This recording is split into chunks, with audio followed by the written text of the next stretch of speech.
आज आपके साथ शाही बीफ कौरमे की एक बहुत ही ज़बरदस्त किस्म की रेसिपी शेयर कर रहा हूँ और बनाने का जो तरीका आपको बताऊँगा बहुत ही आसान होगा। आसान तरीके से आप इसको बना सकेंगे और यकीन करें ये कौरमा आपका इतना मज़ेदार बनेगा ना कि इंशाल्लाह जब भी आप इस रेसिपी को एज़ इट इज़ बनाएंगे, यानी कि जितनी चीज़ों का इस्तेमाल मैं कर रहा हूँ उतनी ही चीज़ें ऐड करके बनाएंगे, इतना मज़ेदार कौरमा आपका बनेगा कि आपके दिल से दुआएं निकलेंगी। ऐसी ज़बरदस्त रेसिपी है, तो चलें इसको बनाना स्टार्ट करते हैं।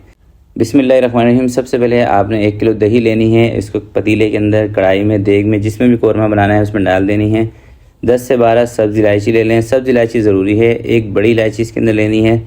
10 से 12 पीस आपने लेने हैं साबुत लौंग के और 1.5 कप इसके अंदर मैं शामिल कर रहा हूँ तली हुई प्याज का तेल। जिस तेल के अंदर अभी मैंने प्याज को फ्राई किया था ना, ये वही तेल है। तो कौरमा बनाने के लिए सबसे पहले आपको प्याज को फ्राई करना है। प्याज फ्राई की वीडियो मैंने आपको दिखाई नहीं है, आगे चल के आपको बताऊँगा। 1.5 कप तेल का 3 चम्मच इसके अंदर अदरक और लहसुन का पेस्ट आपने ले लेना है। 2.5 चम्मच आपने लेने हैं रेड चिली पाउडर, लाल मिर्चों का पाउडर। अगर आपकी मिर्चें हल्की हों तो थोड़ा सा फिर आप लाल मिर्चों को बढ़ा भी सकते हैं। नमक इसके अंदर दोस्तों शामिल करेंगे 1.5 चम्मच। 1 चम्मच ये देखिए मैंने भर के लिया है और दूसरा आधा चम्मच, आधे से थोड़ा सा कम ले रहा हूँ। धनिया पाउडर इसके अंदर 2.5 चम्मच आपने लेने हैं। धनिया पाउडर का इस्तेमाल थोड़ा सा ज़्यादा किया जाता है कौरमे के अंदर। ज़ीरा पाउडर इसके अंदर शामिल करेंगे 1.5 चम्मच, क्योंकि थोड़ा सा साबुत ज़ीरे का इस्तेमाल भी हमने इसके अंदर करना है। हल्दी पाउडर आपने 1 चम्मच से थोड़ी सी कम लेनी है। बहुत सारे लोग वैसे कौरमे के अंदर हल्दी का इस्तेमाल नहीं भी करते, तो अगर आप स्किप करना चाहें तो कर सकते हैं। आधा चम्मच इसके अंदर मैंने सफ़ेद ज़ीरा लिया है साबुत। तमाम मसालों को, दही को, ऑयल को अच्छी तरीके से आपने मिक्स कर लेना है और याद रखिएगा अभी चूल्हा हमने इसका नहीं जलाया है। तमाम चीज़ें जब अच्छी तरीके से मिक्सिंग हो जाएगी उसके बाद आपने इसके अंदर गोश्त ऐड कर देना है। तो मेरे पास है 2 किलो बीफ का गोश्त। अगर आप मटन का बना रहे होंगे तो भी रेसिपी सेम होगी, सिर्फ गोश्त आपने चेंज करना है। बीफ की जगह आपने मटन ले लेना है, बाकी पूरा तरीकाकार आपने यही रखना है। हरी मिर्चें, टमाटर वगैरह इसके अंदर नहीं ऐड किए जाते। और दोस्तों अगर आप इस रेसिपी को फॉलो करते हैं ना, यकीन करें ऐसा कौरमा बनेगा कि आप खुश हो जाएंगे। तो सबसे पहले आपने इसको इस तरीके से एक उबाल दिला लेना है चम्मच चलाते हुए। जैसे गोश्त के अंदर एक उबाल आ जाएगा, गोश्त अपना थोड़ा सा पानी छोड़ देगा, आपने इसके ऊपर कवर लगा देना है। देखें इसकी भुनाई शुनाई नहीं करनी। आप अक्सर पूछते हैं कि इसकी भुनाई नहीं की, गोश्त में से स्मेल आ जाएगी, मसाले कच्चे रह जाएंगे। भाई कुछ भी नहीं होने वाला, सिर्फ आपने इस रेसिपी को फॉलो करना है, ठीक है। इंशाल्लाह कौरमा आपका बेहतरीन बनेगा, इस बात की गारंटी है। तो उबाल इसके अंदर अच्छी तरीके से आ चुका है। अब फ्लेम में कर दूंगा हल्की, क्योंकि इसके अंदर पानी का इस्तेमाल नहीं किया जाता। जो दही का पानी है, जो गोश्त ने अपना पानी छोड़ना है, उसी पानी के साथ हमने गोश्त को गलाना है। तकरीबन 1 घंटे के अंदर गोश्त गल जाएगा, अगर आपका गोश्त सही हुआ। अगर बड़े जानवर का, बुढ़े जानवर का गोश्त होगा फिर दोस्तों गोश्त गलने में बहुत टाइम लगता है, फिर आपको प्रेशर कुकर रखना पड़ेगा। और हमेशा गोश्त को हल्की आंच पे गलाया करें, इससे पानी नहीं जलता और गोश्त गल जाता है। ये दोस्तों मैंने ली थी 250 ग्राम प्याज, 5 प्याज ली थी थोड़े छोटे साइज़ की, और इसको मैंने अच्छी तरीके से ब्राउन कर लिया है। और इस प्याज को आपने हिमाम दस्ते में डाल के कूट लेना है, थोड़ा सा दानेदार कर लेना है, ठीक है। प्याज इस कलर की होगी, क्रिस्पी होगी तो आराम से कूटी जाएगी।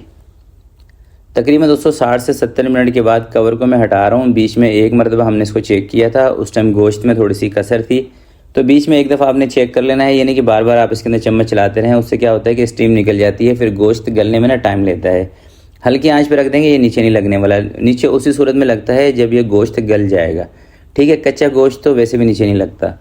तो सबसे पहले आपने गोश्त को चेक कर लेना है। 90-95% तक इसी स्टेज पर गोश्त आपका गला होना चाहिए। गोश्त गल गया है। 2 चम्मच इसके अंदर खोपरे का पाउडर, कोकोनट पाउडर शामिल कर रहा हूँ। जो प्याज फ्राई की थी उसको मैंने हिमाम दस्ते में डाल के कूट लिया है। इसका तरीका मैं पहले भी वीडियोस के अंदर आपको बता चुका हूँ। प्याज इसके अंदर शामिल कर दी है। प्याज को अच्छी तरीके से इसमें मिक्स कर लेंगे और प्याज डालने के बाद दोस्तों आँच को आपने थोड़ा सा और कम कर देना है। प्याज इसमें ऐड करने के बाद कोई 5 से 6 मिनट तक आपने हल्की आँच पे इसको पकाना है। 5 से 6 मिनट हल्की आंच पे पकाएंगे। प्याज की वजह से कौरमे के अंदर दाना बन जाएगा, अगर प्याज आपकी दानेदार है। हिमाम दस्ते में प्याज कूटते हैं, प्याज वैसे ही दानेदार बनती है। और एक चीज़ ये है जायफल जवातरी का पाउडर, ये आपने इसके अंदर लाजमी शामिल करनी है। देगी स्टाइल कौरमे में जायफल जवातरी का पाउडर लाजमी शामिल किया जाता है। और दूसरी चीज़ है केवड़े का एसेंस। केवड़े का एसेंस मेरी बात याद रखिएगा, 4-5 ड्रॉप से ज़्यादा आपने इसके अंदर नहीं डालना। ज़्यादा डालेंगे तो पूरा कौरमा आपका ख़राब हो सकता है। थोड़े से बादाम उबाल के ये इसके अंदर मैंने शामिल कर दिए हैं, क्योंकि दोस्तों ये है शाही कौरमा, तो इसलिए बादाम इसकी नीड है। अगर आप बादाम को स्किप करना चाहते हैं तो कर दें, कोई मसला नहीं है। और थोड़े से बादाम आपने रख लेने हैं सर्विंग के टाइम में। जिस भी बर्तन में आप कौरमे को निकालेंगे उस टाइम में आपने थोड़े से बादाम ऊपर से डाल देने हैं, थोड़ी सी बारीक कटी हुई अदरक ऊपर से डाल देनी है।